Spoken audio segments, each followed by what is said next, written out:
siapa sih calon pembantunya ini, sekretarisnya yang lebih efektif dan dominan membantu dia barangkali.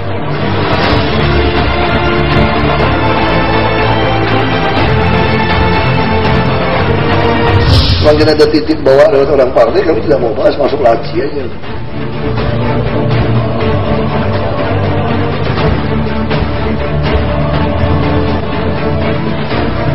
Kalau Sekda itu tingkat teratas dari sebuah jabatan di Pemprov DKI lah ya, jadi pasti diincar kemana-mana dan pasti juga ada campur tangan partai di sini.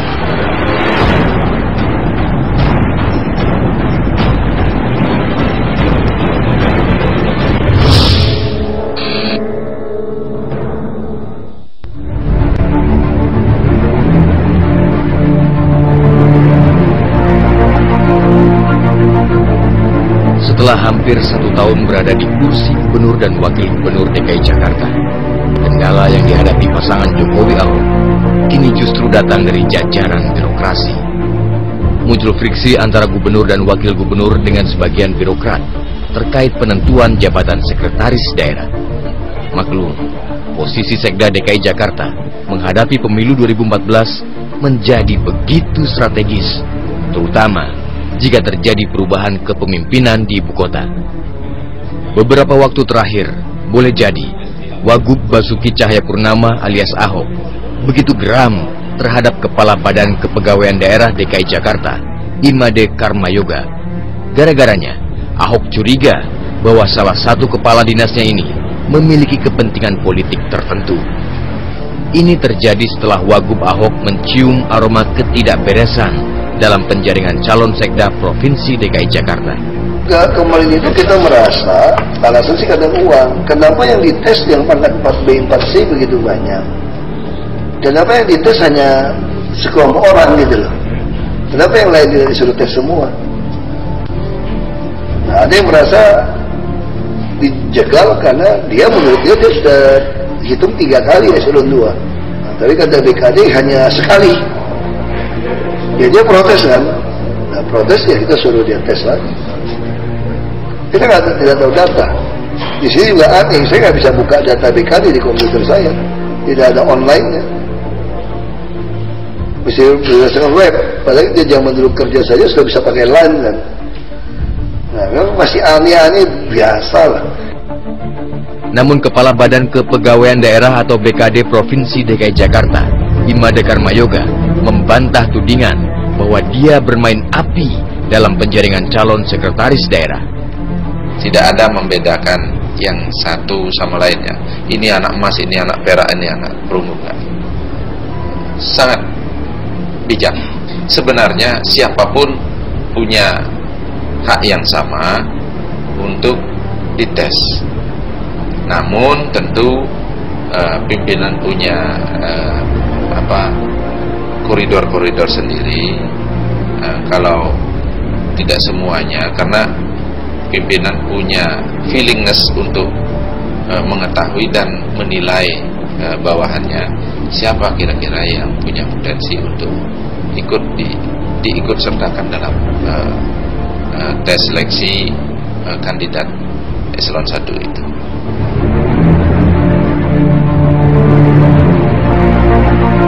Kisah memanasnya hubungan gubernur dan wakil gubernur Jakarta dengan jajaran birokrasinya ini bermula ketika pejabat Sekda sebelumnya, Fajar Panjaitan, mundur pada awal April silam. Fajar mundur karena dia berniat maju sebagai calon anggota DPR RI melalui PDI Perjuangan. Hingga kini, kursi Sekda pun belum ditempati pejabat definitif. Yang pasti, pasca mundurnya Fajar Panjaitan dari kursi Sekda pada pertengahan bulan Juni lalu, Badan Kepegawaian Daerah menyeleksi sedikitnya 70 pejabat di lingkungan Pemprov DKI untuk menjalani seleksi menjadi sekretaris daerah. Dari 70 pejabat tersebut, mengerucut menjadi 9 nama. Berdasarkan ketentuan Undang-Undang Nomor 32 Tahun 2004, Gubernur mengajukan 3 orang nama calon sekretaris daerah kepada Mendagri. Lantas ketiga nama yang diajukan dibawa pula ke sejumlah lembaga seperti Badan Intelijen Negara, Polri, dan sejumlah lembaga negara lain untuk dilakukan penelusuran soal latar belakang para calon. Maklum, ini adalah penentuan jabatan puncak di sebuah jajaran birokrasi. Untuk menjaring 3 nama calon, Gubernur Joko Widodo meminta diberikan 9 nama.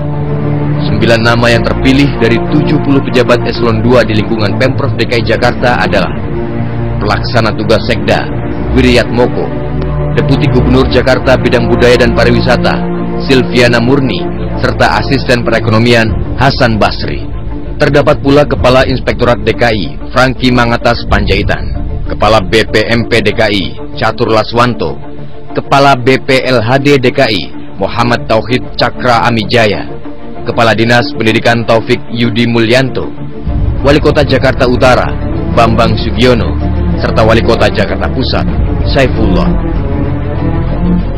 Menurut kabar yang beredar di Balai Kota, dari 9 nama itu ada 3 nama yang disodorkan kepada Gubernur Jokowi, yaitu Wali Kota Jakarta Utara Bambang Sugiono, Wali Kota Jakarta Pusat Saifullah, serta Kepala Inspektorat DKI Franky Mangatas Panjaitan. Kuat atau tidak kuat ya, itu semuanya menjadi hak atau penilaian dari pimpinan ya. Kemarin kita memang sudah mengikuti tes ya, karena kita diundang tes ya, kita ikut saja. Hasilnya kita belum diinformasikan seperti apa ya. Tadi ada istilah kuat tidak kuat, sama sekali saya tidak tahu ya. Disinilah mulai munculnya ketidakharmonisan antara jajaran birokrasi Pemprov Jakarta dengan Gubernur dan Wakil Gubernur Ahok. Ahok menuding terjadi ketidakberesan dalam penjaringan bakal calon sekda. Indikasinya, Kepala Dinas Pariwisata dan Kebudayaan Ari Budiman tidak diikutsertakan dalam proses penjaringan. Padahal, jika menilik dari aturan, salah satu syarat seorang pegawai negeri diajukan menjadi sekda harus sudah pernah menjadi pejabat eselon 2 minimal di 2 tempat berbeda. Sementara Ari telah 3 kali menjadi pejabat eselon 2 meski berada di posisi yang sama. Menurut desas-desus yang berkembang di lingkungan Pemprov DKI, tidak terpilihnya Ari untuk ikut dalam penjaringan calon sekda karena dituding memiliki hubungan kedekatan dengan Wagub Ahok. Ari juga dianggap sebagai titipan dari partai politik yang saat ini berkuasa di pemerintahan Jakarta. Kondisi inilah yang kabarnya menjadikan Ari kurang disukai di kalangan pejabat birokrasi Pemprov DKI Jakarta. Wakil Ketua DPRD DKI Jakarta Abraham Lunggana, atau lebih populer dengan panggilan Haji Lulung, tidak menampik penentuan posisi orang nomor 3 dalam struktur pemerintahan seperti DKI Jakarta. Tentu tak lepas dari tarik-menarik kepentingan. Kalau intervensi itu udah pasti ada lah ya. Kemudian bagaimana juga Pak Jokowi secara profesional sebagai gubernur melihat siapa sih calon pembantunya ini, sekretarisnya yang lebih efektif dan dominan membantu dia barangkali. Ini juga kewenangan Pak Jokowi. Tentu saja, Ari menolak keras jika disebut memiliki kedekatan dengan partai politik tertentu. Tapi sebenarnya gimana Pak pada kenyataannya? Saya nggak tahu, kenyataannya saya nggak tahu. Saya kan hanya nggak tahu. Kan sekarang ya Bapak juga ya disebut-sebut ya sebagai calon kuat gitu Pak dari Pak Ahok gitu. Loh ya kan biar aja, dia mau nyebut kan nggak cuma saya yang disebut calon kuat. Tapi sebelumnya Pak yang sebelum putaran kedua itu katanya ada kesalahan administrasi atau apa mungkin? Ya itu tanya Miradi dong. Begitu pula pihak Partai Gerindra dan PDI Perjuangan DKI Jakarta menolak dituding turut campur dalam penentuan kursi sekretaris daerah. Kita tidak pernah merekomendasikan A, tidak pernah merekomendasikan B. Nah, kita nggak pernah sama sekali. Karena itu ya sekali lagi penempatan pejabat kewenangan mereka berdua. Jadi kalau ada ini ngaku bisa, ini ngaku bisa, itu menurut saya nggak ada, hati-hati aja. Tidak ada yang berusaha mendekat kepada kita, karena kita juga sebagai partai dalam artian institusi tidak pernah juga berusaha mencari-cari siapa yang menjadi sekda, karena kita percaya bahwa ini adalah domainnya gubernur dan kita percaya dia akan memilih orang yang terbaik untuk mendampingi beliau mengabdi kepada warga DKI Jakarta ini. Namun yang pasti, meski telah mengantongi 3 nama, tampaknya Gubernur Jokowi masih belum yakin dengan calon-calon pembantunya itu. Mantan wali kota Solo ini meminta agar BKD kembali melakukan seleksi calon sekda. Dalam seleksi kedua inilah nama Ari muncul. Namun Gubernur Jokowi juga membantah jika seleksi kedua ini dianggap hanya sekedar untuk memasukkan calon-calon yang oleh sebagian kalangan disebut memiliki kedekatan pribadi dengan dirinya maupun Wakil Gubernur Ahok. Seleksinya kan pertama ada berapa tuh? 9, yang kedua ada 6, udah.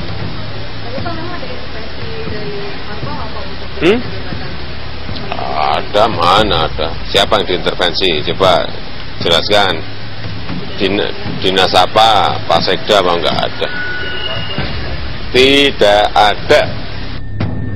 Selain Ari, nama pejabat eselon 2 yang masuk dalam daftar seleksi adalah Asisten Kesejahteraan Masyarakat DKI, Mara Olowan Siregar, Kepala Dinas Energi dan Perindustrian DKI, Andi Baso Mapapo Leonro, Sekretaris DPRD DKI, Mangara Pardede, Kepala Dinas Kependudukan Catatan Sipil DKI, Purba Hutapea, serta Kepala Dinas Perhubungan DKI, Udar Pristono. Kondisi inilah yang akhirnya memunculkan kasak-kusuk di kalangan birokrasi Pemprov DKI bahwa memang ada kepentingan tertentu di balik permintaan seleksi calon sekretaris daerah. Sampai jauh ini tidak ada partai bicara titip menitip. Saya ketemu Pak Prabowo, Pak Jokowi ketemu Pak Ibu Megawati, tidak pernah yang titip menitip. Ya mungkin partai-partai bawah saja, yang pengurus partai saja yang mau jual-jual jasa. Itu kan oknum-oknum kan. Begitu, itu orang bodoh juga mau titip sama mereka, mereka mau pakai uang. Begitu dicoret lama-lama sepi. Waktu baru masuk sini rame. Yang lewat partai titipin banyak. Begitu kami tidak gubris, takut mereka. Semakin ada titip bawa lewat orang partai, kami tidak mau bahas, masuk laci aja.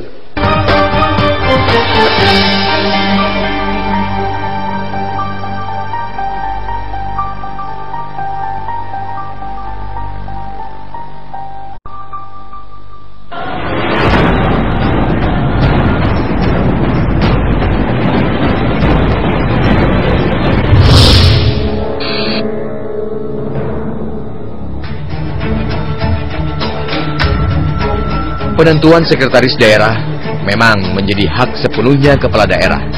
Namun bagi sebagian anggota dewan di ibu kota, posisi sekda merupakan jabatan yang sangat prestisius dan kental dengan aroma politis. Apalagi, seorang sekda juga memiliki kewenangan mengendalikan anggaran pendapatan dan belanja daerah. Dengan semakin dekatnya pelaksanaan pemilu, jabatan-jabatan yang berpotensi bisa dimanfaatkan untuk mengeruk dana politik tentu mendapat perhatian besar dari pelaku-pelaku politik, tak terkecuali di ibu kota Jakarta. Posisi Sekda DKI semakin penting jika menilik dinamika politik belakangan yang bisa memunculkan peluang Gubernur Jokowi berhenti sewaktu-waktu. Ini terjadi jika PDI Perjuangan menunjuk Jokowi menjadi calon presiden pada pemilu tahun depan.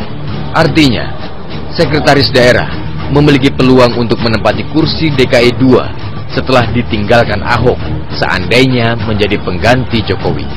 Gini, sekda itu posisi sangat strategis setelah gubernur dan wakil gubernur. Jadi mau tidak mau memang posisi ini diincar oleh pejabat karir Pemda. Karena kalau gubernur wakil gubernur kan bisa siapa saja. Kalau sekda itu tingkat teratas dari sebuah jabatan di Pemprov DKI lah ya. Jadi pasti diincar kemana-mana dan pasti juga ada campur tangan partai di sini. Ya kalau kita lihat nanti pertarungan 2014, jika Jokowi mau maju ke RI 1 kan gubernurnya praktis wakil gubernur, kemudian setelah itu yang naik memang orang ketiga yaitu sekda. Kalau mau dekati pemilu 2014 ya partai harus biarkan kami berhasil untuk memenuhi visi misi kami kan untuk kampanye kan. Kalau kami berhasil otomatis partai akan mendapatkan kredit, bukan dengan menempatkan orang lagi sekda. Apa mau curi uang? Tidak zamannya lagi, karena semua anggaran sudah kami buka. Mau curi dari mana? Mau minta sama pengusaha, mau curi dari pengusaha. Pengusaha mana mau kasih uang kalau kamu sudah tegakkan peraturan. Jadi memang ya, kenapa agak lama saya meyakini bahwa Pak Jokowi dan Pak Basuki mempertimbangkan matang-matang lah. Karena jabatan sekda itu sangat penting di dalam seluruh pemerintahan DKI Jakarta. Karena dia bisa pengendali internal ya. Bagaimana supaya paling tidak ya sekda ini kan yang bisa mengikuti irama kerja beliau ya. Visi kepemimpinan beliau yang perlu kepada rakyat, melakukan pelayanan-pelayanan yang terbaik kepada rakyat ya. Paling tidak dia paham bagaimana merubah birokrasi DKI Jakarta.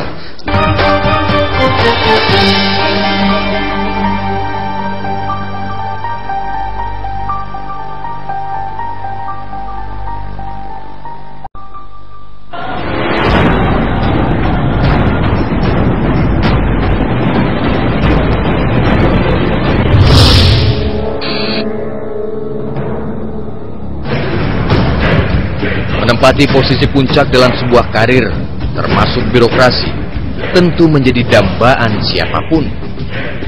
Dalam posisi-posisi tertentu, sebuah jabatan karir ada kalanya diraih sebagai hasil dari campur tangan politik. Sebut saja posisi sekretaris daerah, tak terkecuali dalam pemerintahan Provinsi DKI Jakarta.